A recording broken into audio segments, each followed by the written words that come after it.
Surgery కంటే hospital bill అంటేనే భయం. అదే మధ్య తరగతికి అందుబాటు ధరలో వైద్యం. Medistar hospitals. నమస్కారం, వెల్కమ్ టు ఐ డ్రీమ్. ధర్మ మార్గం విత్ విజిత కార్యక్రమానికి స్వాగతం.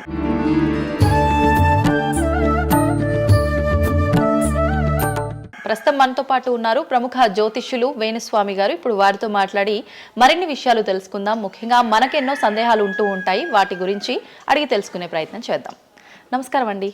నమస్తే తల్లి. ఓం నమో వెంకటేశాయ. వెంకటాద్రి సంస్థానం బ్రహ్మాండే నాసికించిన వెంకటేశ సమోదేవో నా భూతో నా భవిష్యత్తు. 2026 మనమైతే ఉగాది నుంచి చూసుకుంటాం, కానీ ఆంగ్ల నూతన సంవత్సరం రాబోతోంది. దీని ద్వారా మనకు ఉగాది వరకు ఈ మధ్య కాలంలో ఎలా ఉండబోతోంది, గ్రహాలు రాశుల పరంగా చూసుకుంటే, పంచభూతాల పరంగా చూసుకుంటే, తర్వాత మనకి సంవత్సరం మారిన తర్వాత ఎలా ఉండబోతోంది. ఉగాది 2026 మార్చి 19 నాడు శ్రీ పరాభవన సంవత్సరం వస్తుంది. దానికి కదా మనం పంచాంగం తీసుకోవాలి. నేను ఎందుకు ముందుగా వచ్చానంటే నేను దానికి ఆన్సర్ చెప్తా. మీరు ఎట్లాగో బిజీ పూజల్లో, మళ్ళీ నాకు అవకాశం దొరుకుతుందో లేదో తెలియదు. కాదు కాంపిటీషన్ జీవితములో నిన్ను నువ్వు నిలబెట్టుకోవడానికి కొత్తదనాన్ని ఎంచుకొని నిన్ను నమ్ముకున్నటువంటి ఓనర్కు నీ పూర్తి కర్త కర్మ క్రియ నీ రిజల్ట్ను ఇవ్వడానికి నువ్వు చేస్తున్నటువంటి ఒక ప్రయత్నం, నిన్ను నువ్వు జనాల్లో కొత్తగా ప్రొజెక్ట్ చేసుకోవడానికి చేస్తున్నటువంటి ప్రయత్నం. అదే ప్రయత్నం వేణుస్వామి చేసిండు కామాఖ్య విషయం. అమ్మా ఇట్లొచ్చారా? అర్థమైందా? కాబట్టి జనాల్లో కొత్తదానంలో కొత్తగా వస్తే నువ్వు గదే యాంకరింగ్ నేర్చుకున్నావు, గాయన గదే అడ్వకేట్ చదువుకుండు, గా టీవీ ఛానల్ గదే చేసింది. మరి గా టీవీ ఛానల్ ఏమో ప్రైమ్ టైమ్ స్లాట్ 2 లక్షలు ఎట్లా పోతుంది, పనికి వాళ్ళ చిన్న ఛానల్ 2000 ఎందుకు పోతుంది అంటే వాళ్ళు కష్టపడడానికి వాళ్ళు చేసిన స్టింగ్ ఆపరేషన్లు కావచ్చు, వాళ్ళు జీవితాన్ని నాశనం చేసిన విధానం కావచ్చు, వాళ్ళకి ఆ పేరు వచ్చింది. సో అట్లనే వేణుస్వామి కష్టపడి ఈ స్థాయికి రావడానికి వేణుస్వామికి అంటూ ఒక బ్రాండ్ ఉన్నది. సో రెండవది, ఇదే సంవత్సరం ఇదే ఛానల్లో 2025 శివ అనే ఒక యాంకర్ కు నేను ఇంటర్వ్యూ ఇచ్చిన. అందులో చాలా విషయాలు చెప్పిన. ఏమేం చెప్పినా, ఈ సంవత్సరము రైలు ప్రమాదాలు ఎక్కువ అని చెప్పిన, విమాన ప్రమాదాలు ఎక్కువ అని చెప్పిన. చెప్పంగా వెనకకించి వచ్చి వీరికి పని పాట లేదు, వీడు పొద్దుగా లేస్తే నెగిటివే మాట్లాడతాడు అని తిట్టిరు నన్ను.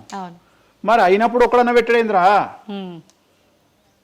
పెట్టాలే కదా, ఎందుకు పెట్టారు అంటే చివరికి జ్యోతిష్యం చెప్పుకునే స్వేచ్ఛ కూడా మా బొందకు లేకుండా చేసిరు.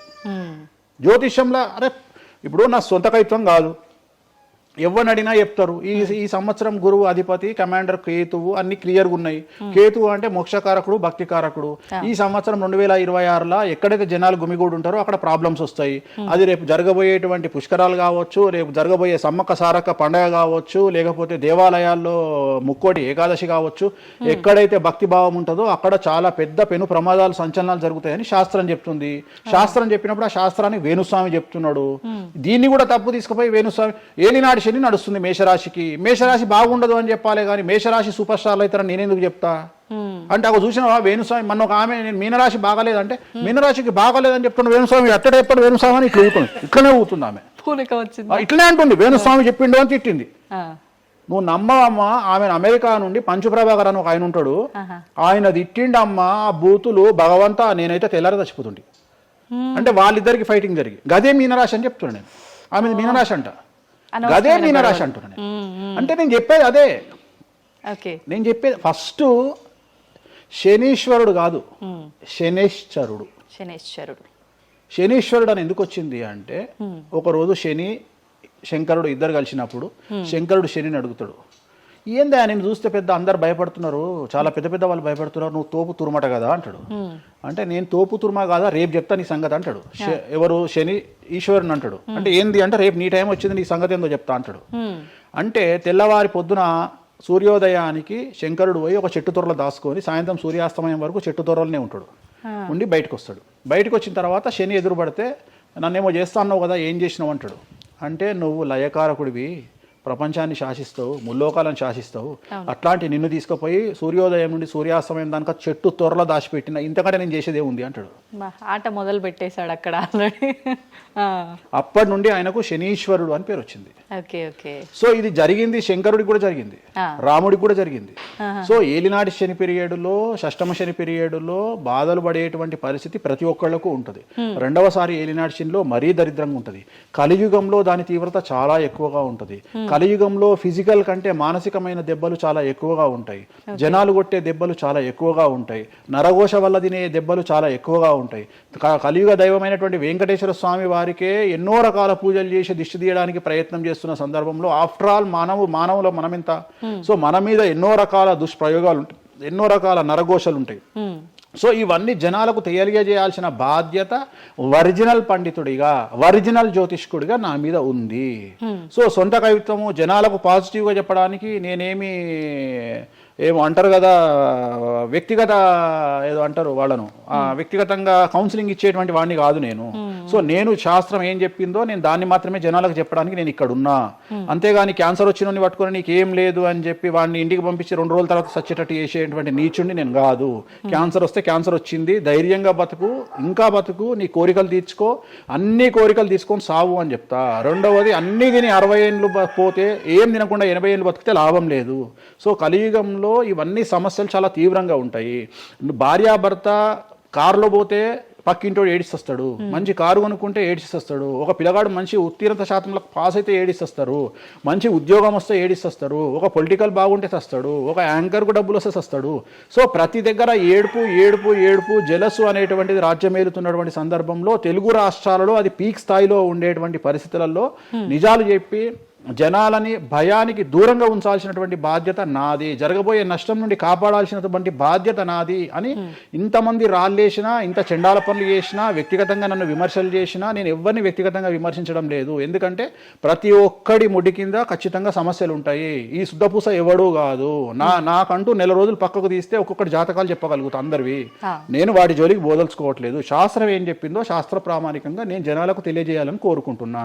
సో లాస్ట్ ఇయర్ ఎట్లా జరుగుతుందో 2025లో అనుభవించిన కష్టం కంటే 2026 ఎక్కువ, 2026 కంటే 27 ఎక్కువ, 27 కంటే 28 ఎక్కువ. 2025 నుండి 28 వరకు సమాజంలో ప్రకృతిలో జరిగే సంఘటనల తీవ్రత చాలా ఎక్కువగా ఉండబోతా ఉంది. ప్రకృతి పరంగా, సామాజికంగా, అగ్ని ప్రమాదాల పరంగా, వాహన ప్రయాణాల ప్రమాదం, చాలా రకాల సమస్యలు ఈ సంవత్సరం ఉండబోతున్నాయి. ఓకే, రాశుల పరంగా ఎలా ఉంటుందండి? సో ఈ సంవత్సరము ఫస్ట్ రాశుల కంటే ముందు మనం మాట్లాడుకోవాల్సింది ఏంటి అంటే, ఈ సంవత్సరము రైలు ప్రమాదాలు, అగ్ని ప్రమాదాలు, వాహన ప్రమాదాలు, అలాగే జన సమీకరణలు ఉన్న చోట, భక్తులు గుమిగూడే చోట, జన సాంద్రత ఉన్న చోట, అది సినిమా థియేటర్లు అవ్వచ్చు, భక్తికి సంబంధించిన ఏరియా అవ్వచ్చు, సో మార్కెట్లు అవ్వచ్చు, మాల్స్ అవ్వచ్చు, వాటిల్లో పెను సంచలనాలు ఈ సంవత్సరం జరిగే అవకాశాలు ఉన్నాయి. ఆర్థిక నష్టము అంటే ఆస్తి నష్టము, జన నష్టము ఉండేటువంటి అవకాశాలు ఉన్నాయి. కాబట్టి జనాలకు చెప్పే విషయం ఏంటంటే, భక్తి పేరుతో జనాలు లేనటువంటి ప్లేస్కి వెళ్ళండి. ముక్కోటి ఉంది, ఖాళీగా ఉన్న వెంకటేశ్వర గుడికి వెళ్ళండి హ్యాపీగా. ఆ దేవుడికి డబ్బులు ఇచ్చిన వాళ్ళు అవుతారు, పంతులకు డబ్బులు ఇచ్చిన వాళ్ళు అవుతారు, గుడికి 4 రూపాయలు ఇచ్చిన వాళ్ళు అవుతారు. అట్లనే జనాలు లేనటువంటి ప్లేసుల్లో పుష్కరాలకు వెళ్ళండి ఈ సంవత్సరము. సో జన సాంద్రత ఉన్నటువంటి ప్రదేశాలను ఈ సంవత్సరం అవాయిడ్ చేయడానికి ప్రయత్నం చేయండి. సో టూర్లు మ్యాక్సిమం అవాయిడ్ చేయండి. ఈ సంవత్సరము లోయ ప్రాంతాలలో, కొండ ప్రాంతాలలో, నదీ పరివాహక ప్రాంతాలలో పెను సంచలనాలు నమోదయ్యే అవకాశం ఉంది. టూరిస్టు ప్రాంతాలలో కూడా ప్రాబ్లమ్స్ ఉంటాయి. ఈ సంవత్సరం భారతదేశంలో కొన్ని ప్రదేశాల్లో మత కల్లోలాలు రేగేటువంటి అవకాశం కనిపిస్తూ ఉంది, కర్ఫ్యూ విధించేటువంటి అవకాశం కనిపిస్తూ ఉంది. సో ఇవన్నీ కూడా ఈ సంవత్సరం చాలా తీవ్రంగా ఉండబోతా ఉన్నాయి. సో జాగ్రత్తలు వహిస్తే మంచిది. ఓకే, ఇప్పుడు అంటే ఇవి ఎవరికి, అంటే ఏదైనా గ్రహాల్లో మార్పులు ఉన్న వాళ్ళకా, లేదంటే అంటే ఇదంతా మనం ప్రకృతి పరంగా చెప్తాం. ప్రకృతి పరంగా దాంట్లో ఎవరు ఉంటారు అంటే, చనిపోయే వాళ్ళని తీసుకుంటే ఆ బాధితులు ఎవరైతే ఉంటారో వాళ్ళ జాతకంలో ఏలినాటి శనో, షష్టమ స్థానంలో శనో, వ్యయ గురువో ఉంటాడు. ఓకే, సో మనం వాళ్ళే అని చెప్పలేం కదా, అక్కడికి పోయిన వాళ్ళల్లో వాళ్ళు ఉంటారు. ఎవడైతే నష్టజాతకుడు ఉంటాడో వాడికి ఆ ఇన్సిడెంట్ జరుగుతుంది. సో ఇది ఓవరాల్ గా సంవత్సర ప్రిడిక్షన్ అంటారు. సో రాబోతున్నటువంటి సంవత్సరం పేరు కూడా చాలా చాలా చాలా కాంట్రవర్షియల్ నేమ్, పరాభవనామ సంవత్సరము. పరాభవము అంటే ఓటమి, అవమానంతో కూడిన ఓటమి అని అర్థం. పరాభవము, దుర్యోధనుడికి మయసభలో జరిగినది పరాభవము.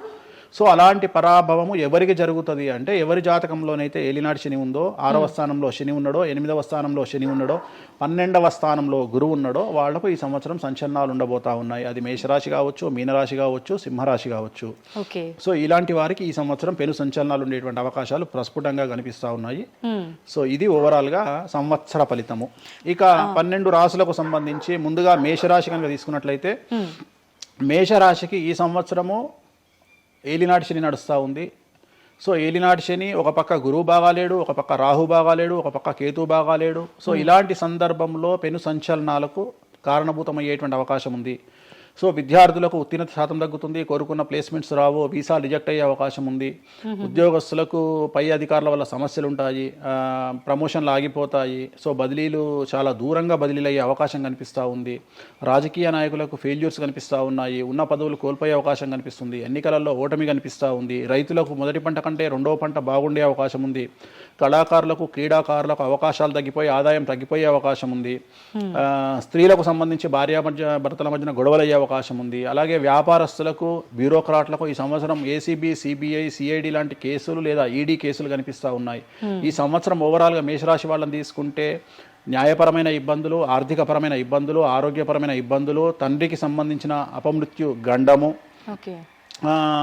అలాగే న్యాయపరమైన చిక్కులు, వాహన ప్రమాదాలు, భార్యాభర్తల మధ్యన గొడవలు, ఇవన్నీ మేషరాశి వారికి కనిపిస్తూ ఉన్నాయి. మరి ఏం చేసుకోవాలా అంటే తిరునల్ల శనీశ్వర ఆలయంలో ప్రత్యేకమైన శని పూజ నిర్వహించుకోవడంతో పాటు నలుపు రంగు దుస్తులకు దూరంగా ఉండడము, నలుపు చెప్పులు, నలుపు వాహనాలకు దూరంగా ఉండడము, లెదర్ వస్తువులకు దూరంగా ఉండడము, నలుపు లెదర్ వస్తువులకు దూరంగా ఉండడం వల్ల సమస్యల నుండి గట్టెక్కుతారు. ఏడాదంతా వీటికి దూరంగా ఉండాలి. మరి తర్వాత నెక్స్ట్ వృషభ రాశి. సో వృషభ రాశి వారికి ఈ సంవత్సరం 100కు ఇంచుమించుగా 75% అనుకూలంగా ఉంది. రాహువు, కేతువు, గురువు, శని అనుకూలత కనిపిస్తూ ఉంది.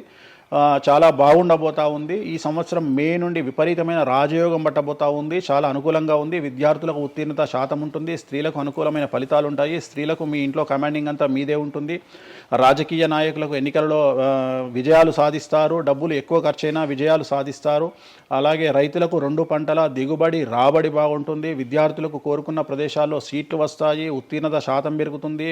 అవివాహితులకు వివాహ యోగ సూచనలు కనిపిస్తున్నాయి. సంతానం లేని వారికి సంతాన యోగం కనిపిస్తూ ఉంది. వ్యాపారస్తులకు, అన్ని రంగాల వ్యాపారస్తులకు అనుకూలమైన ఫలితాలు ఉండబోతా ఉన్నాయి. క్రీడాకారులకు, కళాకారులకు అవకాశాలు, ఆదాయము పెరుగుతాయి. ఓవరాల్గా ఈ సంవత్సరం పూర్తి స్థాయిలో మీకు ఎటువంటి సమస్యలు కనిపించడం లేదు. చాలా బాగుంది కాబట్టి మీకు ఎటువంటి రెమెడీస్ అవసరం లేదు. వీలైతే సోమవారం నాడు శివాలయంలో రుద్రాభిషేకాన్ని నిర్వహించుకోండి.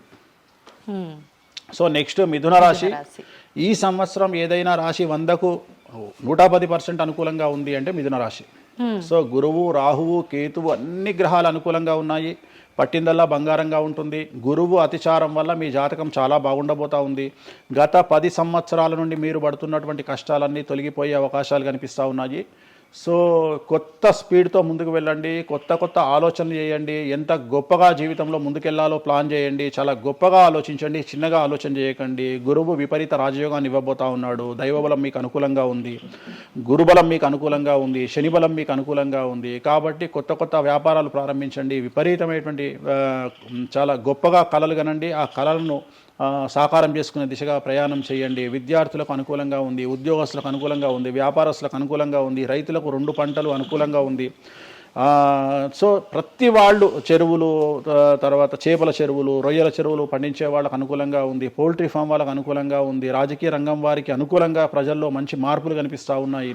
స్త్రీలకు మీదే కమాండింగ్గా ఉంటుంది. కుటుంబంలో మీరు ఏం చెప్తే అది జరిగేటువంటి అవకాశాలు కనిపిస్తూ ఉన్నాయి. సో మిథున రాశి వారికి పూర్తి స్థాయిలో అనుకూలంగా ఉంది. ఎటువంటి రెమెడీస్, ఎటువంటి పూజలు అవసరం లేదు. అద్భుతం అయితే వీళ్ళది.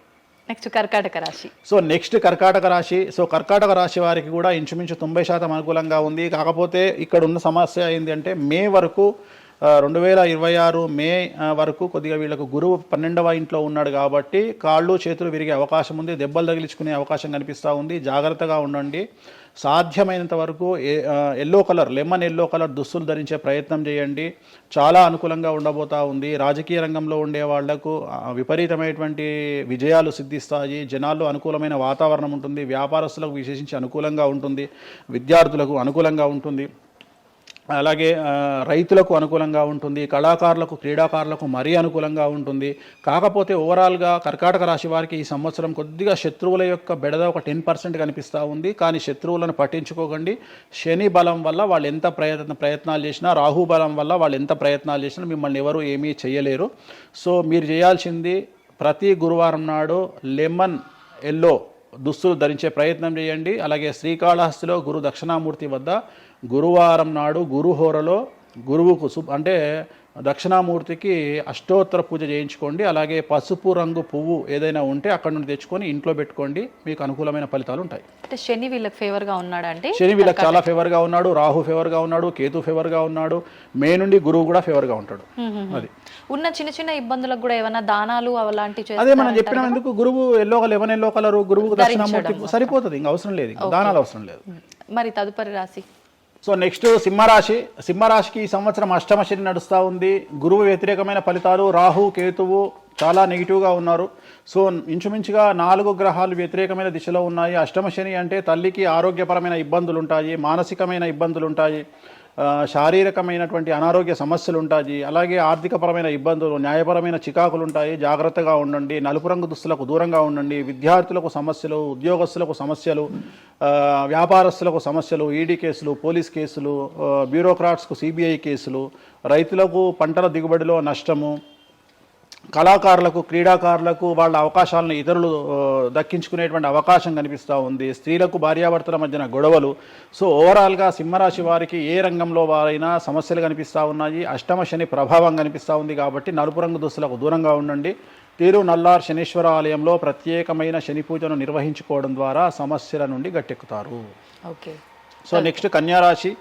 ఈ సంవత్సరం కన్యారాశి వారికి ఇంచుమించు 75% అనుకూలంగా ఉండబోతా ఉంది. శని, అలాగే కుజుడు, రాహువు, కేతువు, గురువు అనుకూలతల వల్ల చాలా అనుకూలంగా ఉండబోతా ఉంది. ఒకే ఒక్క సమస్య ఈ సంవత్సరం ఉండేది, భార్యాభర్తల మధ్యన ఈగోలు కానీ క్లాషెస్ కానీ వచ్చే అవకాశం ఉంది. సో కాంప్రమైజ్ అవ్వడానికి ప్రయత్నించండి.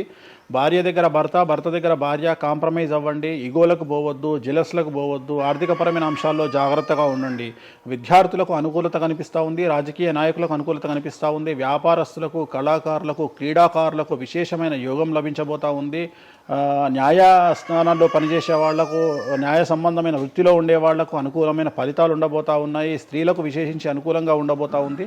సో ఈ సంవత్సరం కన్యారాశి వారికి పూర్తిగా అనుకూలమైనటువంటి ఫలితాలు కనిపిస్తూ ఉన్నాయి. వీరు చేయాల్సినటువంటి రెమెడీ, సోమవారం నాడు రుద్రాభిషేకాన్ని శివాలయంలో నిర్వహించండి, సమస్యల నుండి గట్టెక్కుతారు. సో నెక్స్ట్ తులారాశి వారికి 6వ స్థానంలో శని కనిపిస్తూ ఉన్నాడు. కాకపోతే గురువు విపరీత రాజయోగాన్ని ఇవ్వబోతా ఉన్నాడు. వీళ్ళకి గురు బలము మరియు దైవ బలం అనుకూలంగా ఉండడం వల్ల మీ జీవితాన్ని కొత్తగా ప్రొజెక్ట్ చేసుకునేటువంటి అవకాశం మీకు దేవుడు కల్పిస్తూ ఉన్నాడు.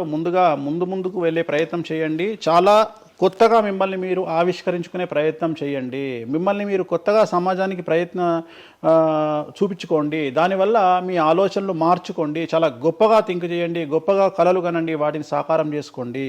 గురువు అనుకూలంగా ఉన్నాడు. కాకపోతే కుటుంబంలో పెను సంచలనం జరిగే అవకాశం కనిపిస్తూ ఉంది. 6వ స్థానము భాగ్యానికి మరియు శత్రుత్వానికి కారకుడు కాబట్టి శని వల్ల సంచలనం జరిగే అవకాశం ఉంది. విద్యార్థులు, ఉద్యోగస్తులు, వ్యాపారస్తులు, కళాకారులు, క్రీడాకారులు, రైతులు, అలాగే రాజకీయ నాయకులు ఎవరైనా సరే వాళ్ళ జీవితంలో ఏదో ఒక పెను సంచలనం జరిగే అవకాశం కనిపిస్తూ ఉంది. నలుపు రంగు దుస్తులకు దూరంగా ఉండండి. తీరు నల్లార్ శనీశ్వర ఆలయంలో ప్రత్యేకమైన శని పూజ నిర్వహించడం ద్వారా సమస్యల నుండి బయటపడతారు. నెక్స్ట్ వృశ్చిక రాశి వారికి అర్ధాష్టమ శని వెళ్ళిపోయింది. శని, గురువులు అనుకూలంగా ఉన్నారు, రాహు కేతువులు అనుకూలంగా ఉన్నారు. కళాకారులు, క్రీడాకారులు, ఉద్యోగస్తులు, విద్యార్థులు, వ్యాపారస్తులు, రైతులు, రాజకీయ నాయకులు, స్త్రీలు, అన్ని రంగాల వారికి పూర్తిగా 100కి 100% అనుకూలంగా ఉన్నటువంటి రాశి వృశ్చిక రాశి. పూర్తి స్థాయిలో విశాఖ 4, అనురాధ 1, 2, 3, 4, జ్యేష్ఠ 1, 2, 3, 4, 9 పాదాల వారికి విశేషించి రాజయోగంగా భావించాల్సి ఉంటుంది. మే వరకు విపరీత రాజయోగం కనిపిస్తూ ఉంది. మే తదుపరి కూడా అనుకూలమైన ఫలితాలను పొందుతారు. కాబట్టి వీరికి ఎటువంటి రెమెడీసు, ఎటువంటి పూజలు అవసరం లేదు. చాలా గొప్పగా కళలు కనండి, మీకున్నటువంటి కళలను సాకారం చేసుకోండి. మీకు ఎటువంటి రెమెడీస్ కూడా అవసరం లేదు. నెక్స్ట్ ధనుసు రాశి వారికి అర్ధాష్టమ శని నడుస్తూ ఉంది. అర్ధాష్టమ శని అనేటువంటిది డబ్బులను అధికంగా ఇచ్చి ఆ డబ్బుల ద్వారా సమస్యలు తెచ్చేటువంటి ఒక పరిస్థితి.